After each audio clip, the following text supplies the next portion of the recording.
Hello guys, this is Arvind. Welcome to the session on data science and AI. As part of the data science and AI, so today we are going to start with the Python fundamentals. So let's get into the agenda section. What we are going to cover in this series of videos. So I have pointed out some of the important topics of Python. So I'm not going to cover everything by today in this video, but I'm considering only the introduction part to the Python. So it will take around 3 to 5 minutes for that. And yeah, agenda would be like introduction to Python, Python tokens, Python variables, data types in Python, conditional statements, looping statements, functions in Python like built-in functions, custom functions, Python arrays, file handling in Python. So as I mentioned, these are the few important topics that I have noted down here. But as time goes, I'll be adding a few more topics. If I missed out from the list here, I'm going to add those as soon as possible. So as I said, like I'm going to cover today introduction to Python. Let's move on to Python basics. What is Python? So Python is object-oriented, interpreted, high-level, general purpose, used for GUI and web-based application. So let us go through each each word or sentence. So object-oriented. Object-oriented means everything is in this language based on the object. So similar to the object in the real world. Don't worry about object-oriented right now. So I'm going to cover separate concept in the coming videos. So just now, for now, understand like object-oriented nothing but everything is an object. So interpreted. What is interpreted? So there are two kinds of languages available. One is interpreted and compiled. So interpreted, you write your source code first and then you will push it to the interpreter and it execute code line by line.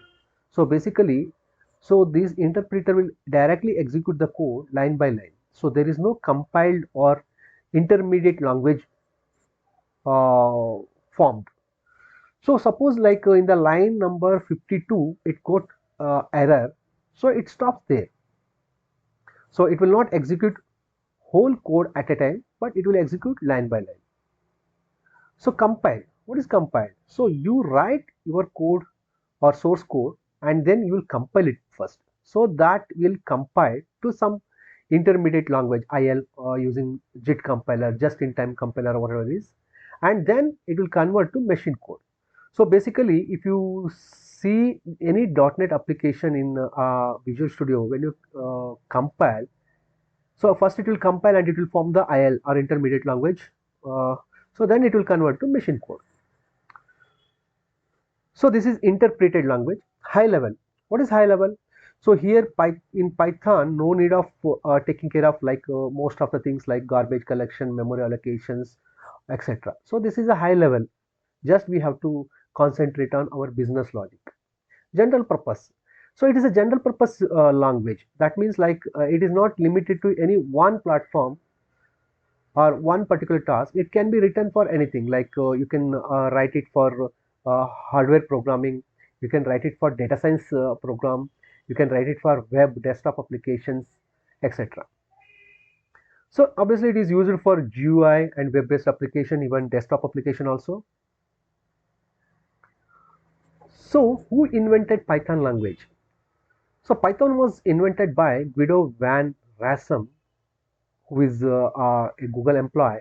He invented in the year of 1991 and released the 0.9 version of Python, and it grew up to like version 1 in the January 1994. So obviously, I mean, normally it took 3 years to grow for version 1, and later it grown and up to it become very popular, one of the popular language, coding language, and it now 3.8.10 version is available.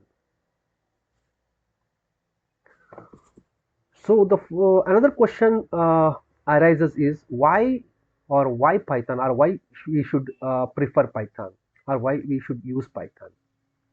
So there are a couple of factors that's justify why we should use Python. One is like Python is simple to learn. So if you start spending daily 1 hour per day, so if you continue for 3 months, you can become a Python programmer. You can write your own code, and you can become an expert in that language.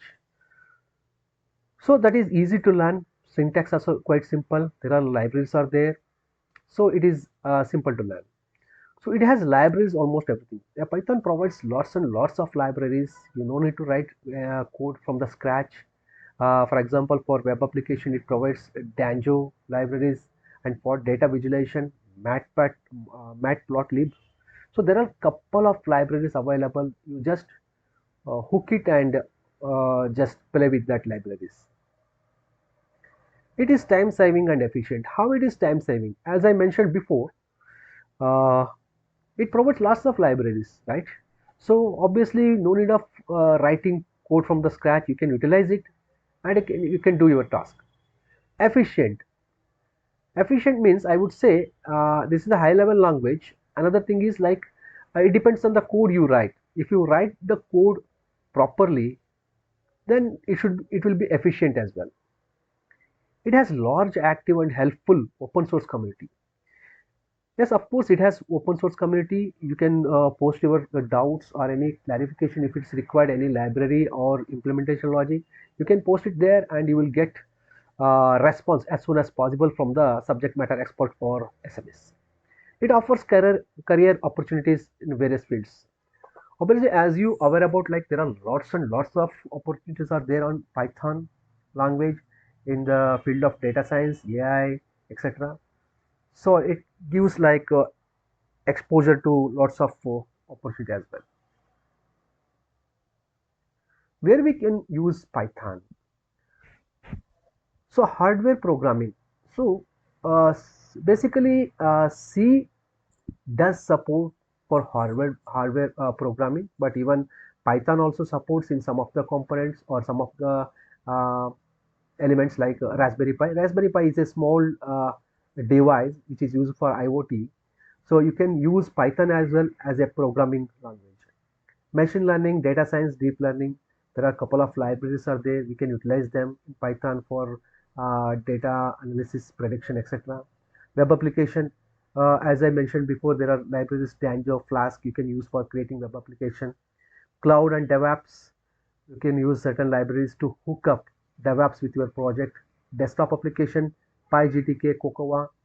Honestly, I have not used any or created any desktop application using this one, but there is a option to create desktop application using Python and Cocoa.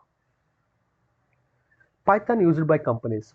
So these are the main companies, topmost companies where Python is being used for their or in their product, like Google search engine. In the backend, they are using for prediction analysis, and YouTube, Netflix, NASA, Facebook, etc. So these are the main companies where Python is being used as a language for their product. So how do I start with Python?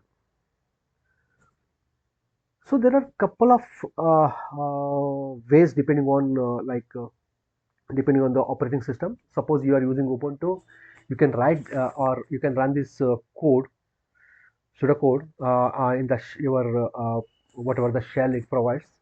So you can install it. But normally for like Windows, you can go to download Python organization, and you can click on go to downloads over here, and Python, you just click on it, will download the respected or respective Python version into your machine, and you can start writing your code. So this is all about Python fundamentals. In the coming session, we will go through Python tokens, variables, etc. Thank you for watching this video.